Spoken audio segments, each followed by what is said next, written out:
Dear students, welcome to Anjuman's English Grammar.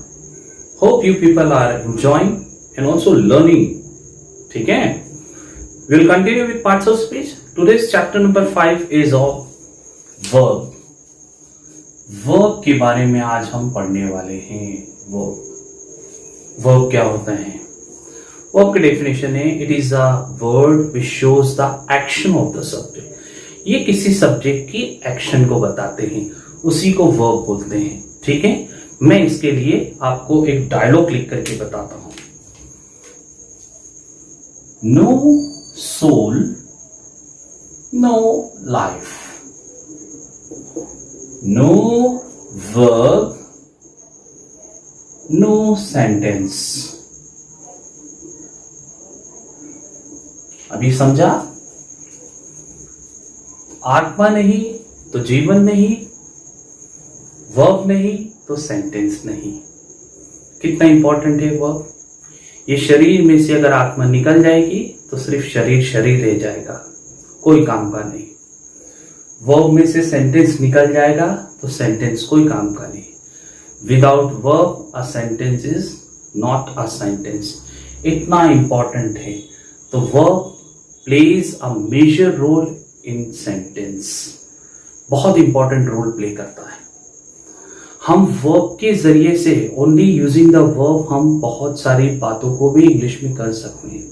And if you want to be fluent and perfect in grammar also, आपको verb पर बहुत focus करना होगा, verb learn करना होगा, because it shows the action of the subject. जितनी भी actions हो रही है, जो स्टिल भी चीजें हैं, उसको भी एक्सप्रेस करने वाला वर्ब है. ठीक है. Verbs are of two kind. ये दो तरीके के होते हैं. एक होता है principal verb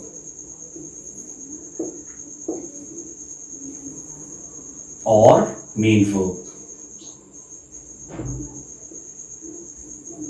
Another is helping verb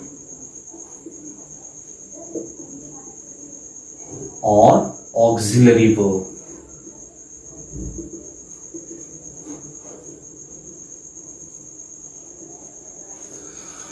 Now, what do you mean by principal verbs or main verb? A verb which has present participle or past participle form is called as principal verb or main verb. ऐसा verb जिसका present participle यानी ing form और past participle यानी ed form हो, उसी को बोल सकते हैं principal verb. हर इंग्लिश के वर्ड को नहीं बोल सकते ना, सब में ing नहीं लगेगा. जिसमें ing लगेगा और जिसमें ed भी लगेगा, उसी को हम जो है प्रिंसिपल वर्ब बोलते हैं. एग्जांपल देखिए, प्ले, प्लेइंग, प्लेट. नोट किए ing and ed. So it is a main verb. ठीक है, ये मेन वर्ब है जिसका प्रेजेंट पार्टिसिपल और पास्ट पार्टिसिपल फॉर्म है. ठीक है. ओल्ड इंग्लिश के अंदर इस वर्ब की 3 फॉर्म होती थी, जैसे फर्स्ट फॉर्म, फोर्थ फॉर्म जिसको आज हम बोलते हैं, एंड थर्ड फॉर्म. ठीक है. पहले ऐसे नहीं था, इसका था मेन वर्ब ओल्ड इंग्लिश में, present participle form and past participle form. New English के अंदर ये इस तरीके से डिफाइन होता है, V1, V2, V3, V4 इस तरीके से. अब मॉडर्न इंग्लिश के अंदर क्या हुआ, चेंज हुआ थोड़ा सा. ये V2 हो गया, ये V3 है, ये V4 है, ये V5 होता है और ये V6 होता है.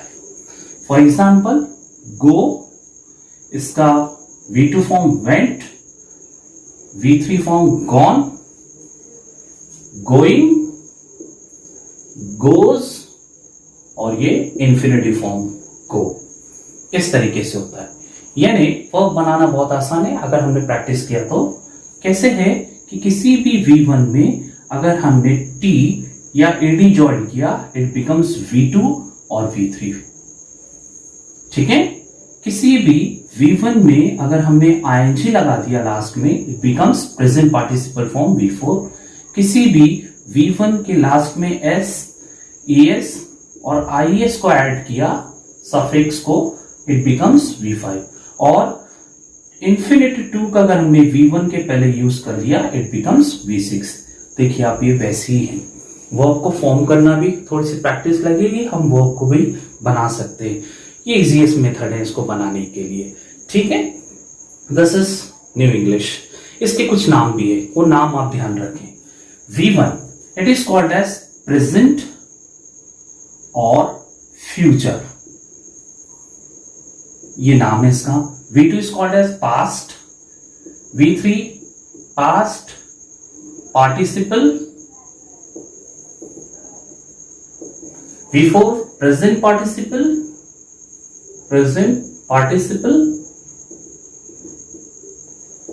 V5 present and V6 infinitive form या infinitive verb बोल सकते हैं, टू को infinitive बोलते हैं, ठीक है। ये उसके नाम भी है। तो हमें V1, V2, V3, V4 ऐसे नाम नहीं याद रखना चाहिए। We should learn present और future, past verb, present, past participle verb, present participle verb, present verb और es verb और इन्फिनिटिव वर्ब। ये अगर हमने लर्न कर लिया तो ये हमारे लिए ज्यादा अच्छा रहेगा, ठीक है। This is called as principal verb, ठीक। Principal verbs and main verbs, ठीक है। अब इसको भी कंटिन्यू करके यहां फिनिश्ड करते हैं। They are of two types, one is transitive verb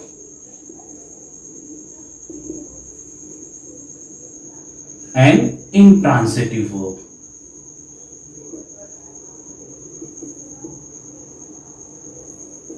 ये दो टाइप के होते हैं, बहुत इंपॉर्टेंट टाइप है ये भी। ट्रांजिटिव वर्ब और इंट्रांजिटिव वर्ब क्या है? ये वर्ब जो है वो आगे भी हम लोग इसके बारे में पढ़ने वाले हैं। Transitive verbs are the verbs which require an object. ये ऐसे वर्ब होते हैं जिनको ऑब्जेक्ट की जरूरत पड़ती है। विदाउट ऑब्जेक्ट उसका पूरा सेंस कंप्लीट नहीं होता है, ठीक है। जैसे अगर हमने लिखा She sings, ऑब्जेक्ट चाहिए, a song, कुछ भी हम यहां पर ऐड कर सकते हैं, गजल है, जो भी है, सॉन्ग। ये ट्रांजिटिव वर्ब है, इसने सब्जेक्ट की एक्शन को ऑब्जेक्ट तक लेकर के गया, कंप्लीट सेंस को एक्सप्रेस किया। This is called as transitive verb. ये सब्जेक्ट के एक्शन को कंप्लीट करते हैं, कंप्लीमेंट करते हैं, जो मैंने लास्ट वीडियो में आपको बताया था। Intransitive verbs, these are the verbs which complete the action of the subject onto itself. ये सब्जेक्ट की एक्शन को सब्जेक्ट पर ही कंप्लीट कर देता है, ऑब्जेक्ट तक नहीं ले जाता, यानी it doesn't require any object. हम इस वर्ब के लिए ऑब्जेक्ट का यूज नहीं करते हैं। अगर हमने किया तो हमारी सबसे बड़ी गलती होगी। फॉर एग्जाम्पल हमने लिखा फिश स्विम्स, इसका मतलब है मछलियां तैरती हैं। अब इसको ऑब्जेक्ट की जरूरत है क्या? वाटर लिखेंगे क्या यहाँ पे? इन अ वाटर, ये ऑब्जेक्ट की जरूरत नहीं, अंडरस्टूड है ये, तो इसको ऑब्जेक्ट नहीं चाहिए, डजंट रिक्वायर। हमने लिखा बर्ड्स फ्लाई, परिंदे उड़ते हैं, कहां उड़ते हैं? आसमान में उड़ते हैं, जमीन पे तो नहीं उड़ते हैं। हमें यहाँ लिखते हैं इन द स्काई, तो ये हमारा गलत होगा। तो दिस इज इंट्रांजिटिव वर्ब और ये होते हैं ट्रांजिटिव वर्ब। इसकी बहुत सारी डिटेल्स हैं जो आप टेंस और वॉइस में भी जो है वो पढ़ने वाले। So helping verbs and auxiliary verbs. What are helping verbs and auxiliary verbs? Helping verbs are the verb which help the main verb to form its tense. जो मेन वर्ब को सपोर्ट करें, उसके टेंस को form करने के लिए are called as helping verbs. Auxiliary verbs क्यों बोलते हैं? क्योंकि बहुत सारे वर्ब कुछ फंक्शन को भी करते हैं। फंक्शन को करने वाले वर्ब ऑक्सिलरी वर्ब्स होते हैं। ये इसका एक स्पेशल चैप्टर है जो आगे आप देखने वाले हैं। अभी हम सिर्फ हेल्पिंग वर्ब ऑक्सिलरी पर भी फोकस करते हैं। They are also called as form of to be, verbal, yes no type. ये इसके लिए भी जो है इनका यूज किया जाता है। सो हेल्पिंग वर्ब्स के बारे में आप देखें कि ये 20 ऐसे हेल्पिंग वर्ब्स हैं जो बहुत फैमिलियर हैं। मैं उनके नाम बता रहा हूं, बाद में लिख भी दूंगा, आप याद कर लें उसको। Do, does, did, is, am, are, was, were, has, have, had. Shall, will, should, would, can, could, may, might, must, etc. These are called as helping verb. ये हमेशा सेंटेंस के अंदर वर्ब को, मेन वर्ब को support करते हैं. Example अगर हमने लिखा तो यहां लिखेंगे, पहले मैं वर्ब लिख दूं, do, does, did, is, am, are, was, were, has, have, had, shall, will, should, would, can, could, may, might, must, etc. These are called as helping verb as well as auxiliary verbs. इनको बोला जाता है. इसके example में लिख देता हूं. हमने लिखा he is playing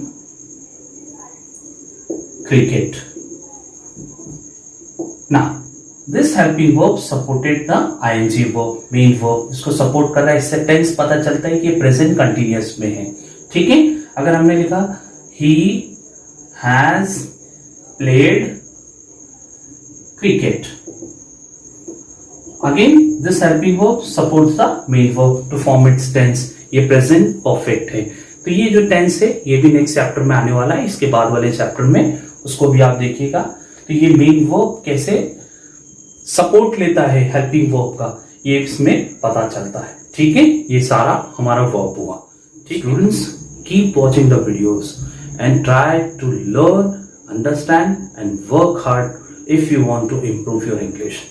Thanks for watching. Thank you very much.